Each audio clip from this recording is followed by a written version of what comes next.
Hello दोस्तों, welcome everyone to dear मित्रों। तो दोस्तों आज का हमारा टॉपिक जो है वो बैंकिंग के रिलेटेड है। हमने ऑलरेडी एक्सचेंज रेट पॉलिसी के बारे में कुछ चीज़ें पढ़ी थी। जो नए सिस्टम्स अभी हम लोग चला रहे हैं हाल फिलहाल में, मैंने ऑलरेडी उसका वीडियो डाल रखा है।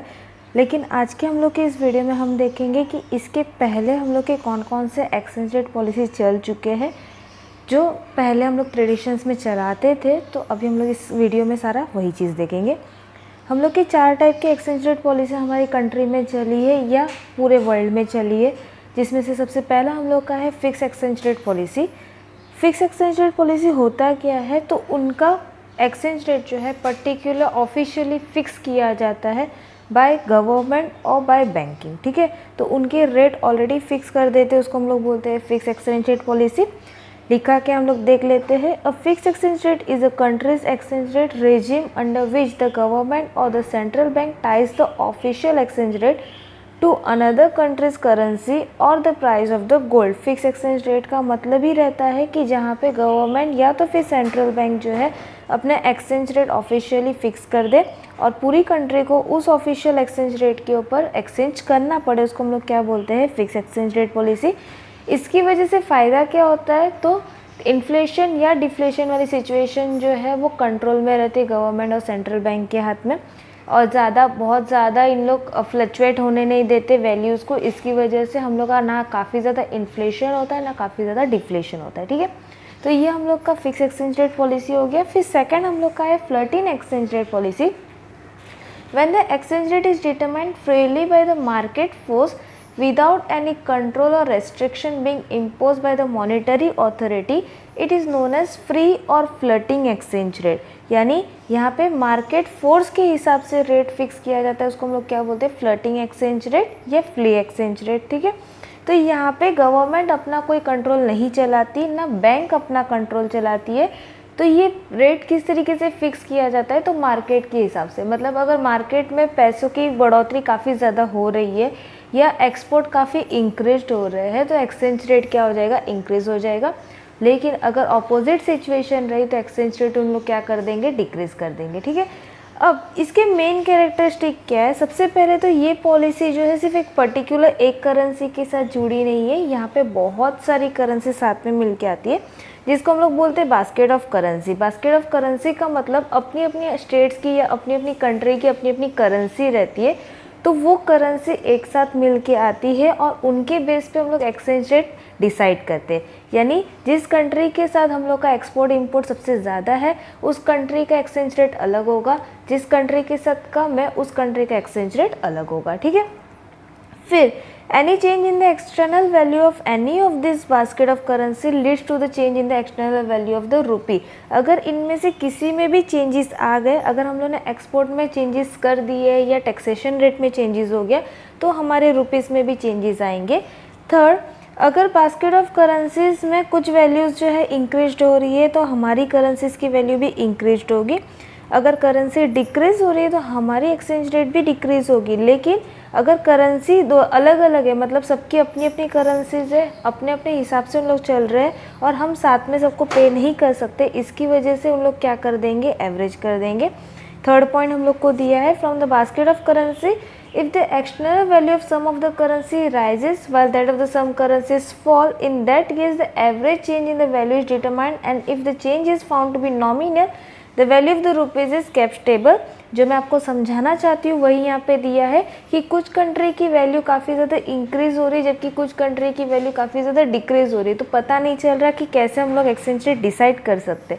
तो उस टाइम पे गवर्नमेंट क्या करती है, तो उनका एवरेज फिक्स करती है और एवरेज फिक्स के हिसाब से हम लोग एवरेज रेट पे करते हैं। ठीक है, और अगर एवरेज रेट नहीं माना गया तो हम लोग उसको नॉमिनल रुपीज़ को स्टेबल रखते हैं।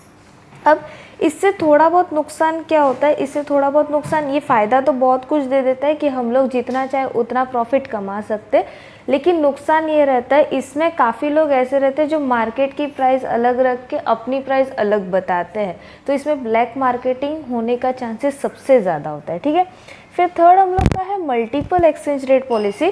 मल्टीपल एक्सचेंज रेट पॉलिसी का मतलब क्या होता है, अलग अलग कमोडिटीज से अलग अलग प्राइस लेना, उसको हम लोग बोलते हैं मल्टीपल एक्सचेंज रेट पॉलिसी। ठीक है, यानी जिसपे हम लोग सबसे ज़्यादा एक्सपोर्ट कर रहे हैं, कोई भी एक कमोडिटी हो गई जिसको हम लोग सबसे ज़्यादा एक्सपोर्ट कर रहे हैं, फॉर एग्जांपल स्पाइसेस हो गया, तो उसका प्राइस हम लोग ज़्यादा कर देंगे, और जिसको कम एक्सपोर्ट कर रहे हैं उसको हम लोग कम कर देंगे। तो इसको हम लोग क्या बोलते हैं, मल्टीपल एक्सचेंज रेट पॉलिसी। इसमें दिया है under the multiple exchange rate policy different rate of exchange are fix for import and export of different commodity. Sometimes different exchange rate are fixed even for the different categories of export and import. According to Wixel, under a system of multiple exchange rate, there exists more than one official rate for the purchase and the sale of the foreign exchange. यानी यहाँ पे कोई particular fix rate नहीं है, हम लोग अपने export और इंपोर्ट के हिसाब से रेट फिक्स करते, उसको हम लोग मल्टीपल एक्सचेंज रेट पॉलिसी बोलते हैं। Under this system, usually a higher exchange rate is fixed for such export which enjoy monopolistic position, while a lower rate of exchange is fixed for the export which have to face competition in the international market. Similarly, in the case of import which are absolutely essential, a lower exchange rate is adopted, while for the import of luxuries and semi-luxurious goods at a higher rate is fixed. इसमें दिया क्या है, सबसे पहले उन्होंने ये बोला कि अगर कोई कंट्री ऐसी है जिसका मतलब कोई कमोडिटी ऐसी है जो सबसे ज़्यादा चल रही है, मोनोपोली है, मतलब मार्केट में वो उनकी सेलिंग सबसे ज़्यादा है, तो उनका एक्सचेंज रेट जो है वो काफ़ी ज़्यादा होगा। और कोई कमोडिटी ऐसी है जो काफ़ी बिकी नहीं जा रही है, तो उसका एक्सचेंज रेट क्या कर देंगे, कम कर देंगे। दूसरे साइड उन्होंने बोला इंपोर्ट के लिए कि अगर कोई सामान ऐसा है जो काफ़ी ज़रूरी एसेंशियल है, तो उसका एक्सचेंज रेट हमेशा कम रहता है, और लग्जरियस गुड जो है, सेमी लग्जरियस या लग्जरियस गुड्स, उसका एक्सचेंज रेट हमेशा ज़्यादा रहता है। इसको हम लोग क्या बोलते हैं, मल्टीपल एक्सचेंज रेट पॉलिसी। ठीक है, अब लास्ट हम लोग का है एक्सचेंज पैगिंग। दोस्तों पैगिंग बोल के ही लोगों को कन्फ्यूजन हो जाता है, और डेफिनेटली हम लोग के टेक्स्ट में थोड़ा बहुत कन्फ्यूजन वाला डेफिनेशन दिया हुआ है, तो आप इतना ज़्यादा कंफ्यूज होना मत। पैगिंग का मतलब सिंपली ये रहता है कि गवर्नमेंट कोई एक पर्टिकुलर चीज़ को एक्सेप्ट कर देती है, और उस एक्सेप्टेशन के हिसाब से वो अपनी चीज़ों को यानी अपने एक्सचेंज रेट को नॉमिनेट कर देती है। ठीक है, फॉर एग्जांपल जैसे हम लोग की अभी करेंसीज जो है, ऑलमोस्ट सारी कंट्रीज़ की करेंसीज जो अभी कन्वर्ट हो रही है यूएस डॉलर में, क्यों, क्योंकि वो सबसे ज़्यादा मोनोपोलिस्टिक मार्केट में है, यानी उनका मार्केट सबसे ज़्यादा चलता है।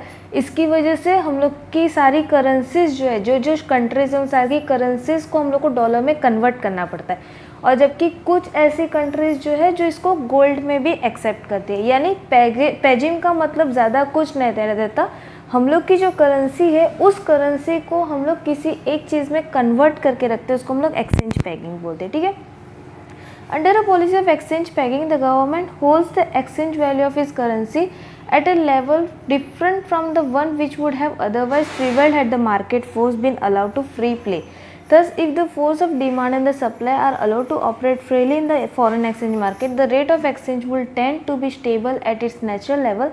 But under a policy of exchange pegging, the government fixes or pegs the rates of exchange at an artificial level. That is, at the level which is different from the one which would have prevailed otherwise had not the government interfere. यानी इसमें यही चीज़ दिया हुआ है कि यहाँ पे government जो है अपना खुद का एक कन्वर्जन रख देती है, और सारी कंट्रीज़ को उस कन्वर्जन में कन्वर्ट करना पड़ता है अपनी करेंसीज़ को, उसको हम लोग एक्सचेंज पैगिंग बोलते हैं। और ये फ्री ट्रेड रहता है, यहाँ पे गवर्नमेंट कभी भी बीच में नहीं आती, हम अपने हिसाब से, अपने मर्जी के हिसाब से हम इसको कन्वर्ट कर सकते हैं। जैसे फॉर एग्जांपल हमारी कंट्री इंडिया जो है काफ़ी टाइम से डॉलर में कन्वर्ट करती, यानी उन्होंने किसको एक्सेप्ट किया है, किसका पैगिंग किया है, डॉलर का।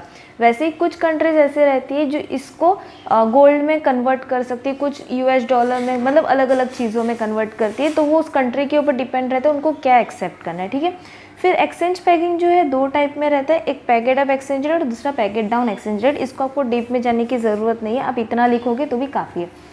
तो दोस्तों यहाँ पे हमने देखा कि टाइप्स ऑफ एक्सचेंज रेट कौन कौन से हैं। ये पहले हम लोग के ट्रेडिशंस में चलते थे, लेकिन अभी ये फ़िलहाल बहुत कम हो गए, क्योंकि बाद में गवर्नमेंट ने एक कर दिया कि सबको एक ही एक्सचेंज रेट में कन्वर्ट करना है, तो वो पॉलिसी अलग हो गई। तो यहाँ पे हमारा ये वीडियो कंप्लीट हुआ। आपको लेक्चर कैसे लगा ज़रूर बताइएगा। कुछ चेंजेस करने की ज़रूरत होगी तो वो भी ज़रूर बताइए कमेंट सेक्शन में जाके। हम इसी तरीके से आपके लिए वीडियोस बनाते रहेंगे। तो दोस्तों मिलते हैं नेक्स्ट वीडियो में, तब तक के लिए बाय बाय।